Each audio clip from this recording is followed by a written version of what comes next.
Halo, assalamualaikum warahmatullahi wabarakatuh. Kita ketemu lagi dengan Mr. Y di dalam pembahasan sejarah.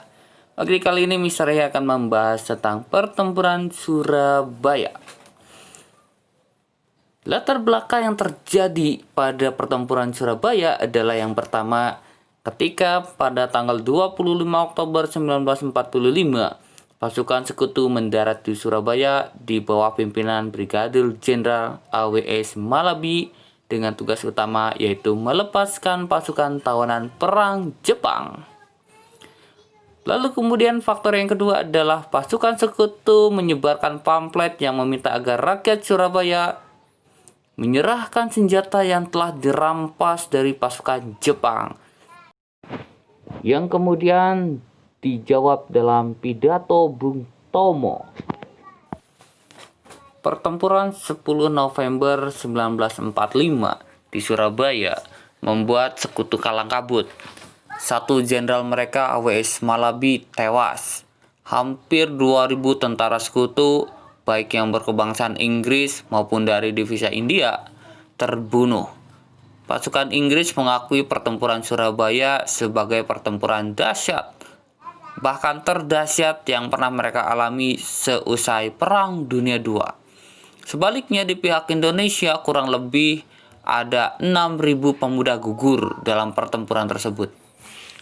Bahkan menurut seorang veteran pun dia berkata, perjuangan kami takkan mati. Kalau sudah keluar rumah sudah pasti cuma dua pilihannya, yaitu pulang hidup atau mati. Jalannya pertempuran Surabaya.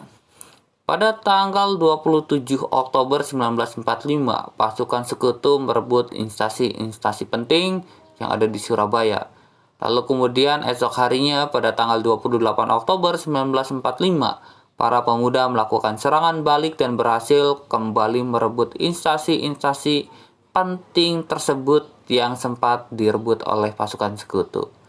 Lalu kemudian pada tanggal 30 Oktobernya 1945, Brigjen AWS Malabi yang sedang berpatroli menggunakan mobil Buick tertembak hingga tewas dan mobilnya terbakar. Sejarah peristiwa pertempuran Surabaya disebut nama Bung Tomo. Bahkan hampir dipastikan Bung Tomo identik dengan peristiwa tersebut. Padahal foto pidato yang disebut-sebut membakar semangat pemuda Surabaya untuk berperang itu pun bukan diambil saat peristiwa terjadi. Sebetulnya foto itu diambil ketika Bung Tomo berpidato di Mojokerto Juli 1945. Yang kemudian foto itu digunakan untuk propaganda melawan sekutu. Padahal bukan dibuat di Surabaya, tapi sukses juga propagandanya. Tentu mungkin kita perlu juga memberi penghargaan kepada beberapa orang Jepang yang berada di pihak Republik. Bukan saja kepada Maeda yang menyokong penyusunan draft proklamasi kemerdekaan, tapi juga kepada Laksamana Shibata Yaichiro yang telah bermurah hati membukakan gudang senjata milik Jepang dan menyerahkannya kepada arek-arek Surabaya. Pasukan Jepang memang tak punya taring lagi. Kaisar telah menyatakan takluk kepada sekutu. Tak ada lagi yang bisa dilakukan pasukan Jepang di Indonesia kecuali menjaga status quo dan mengembalikan kendali atas Indonesia ke tangan sekutu sebagai pemenang perang.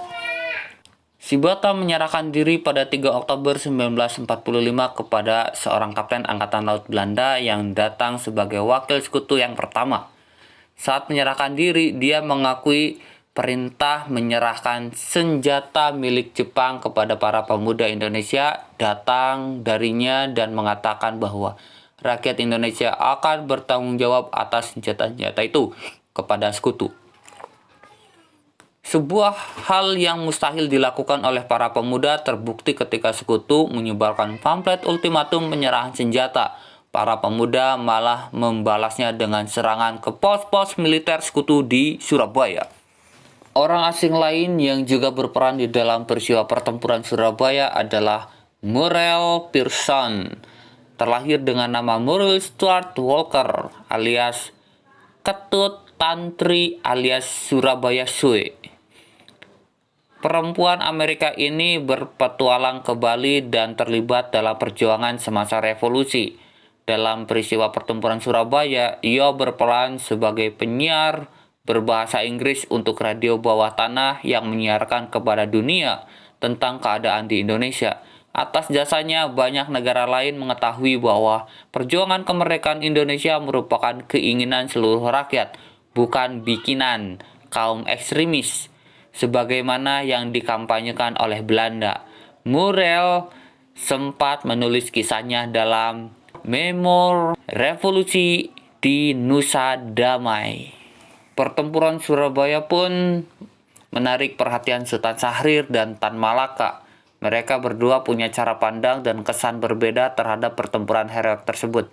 Syahrir mencela penggunaan kata-kata kekerasan di dalam perjuangan. Dia rupanya mencemaskan fasisme Jepang yang terbawa-bawa oleh para pemuda dalam perjuangan mempertahankan kemerdekaannya. Sementara itu, Tan Malaka punya cara pandang yang lain. Tan Malaka melihat heroisme pemuda di Surabaya sebagai modal besar perjuangan tersebut, kemerdekaan 100%. Pertempuran Surabaya itu cerminan kekuatan rakyat Indonesia yang sesungguhnya. Para pemuda yang kelak akan tergabung di dalam beberapa organisasi kelaskaran itulah yang semestinya menjadi tentara rakyat. Mereka bersih dari beban masa lalu. Mereka bukan kenil, KL, atau peta. Mereka terdiri dari tukang becak, buruh, petani, pedagang yang mau berjuang untuk kemerdekaan. Lantas, bagaimana nasib para bintang perang di Surabaya itu? Semasa hidupnya, Bung Tomo, khususnya di masa Orde Baru, sempat dipenjara karena menentang pemerintahan Soeharto.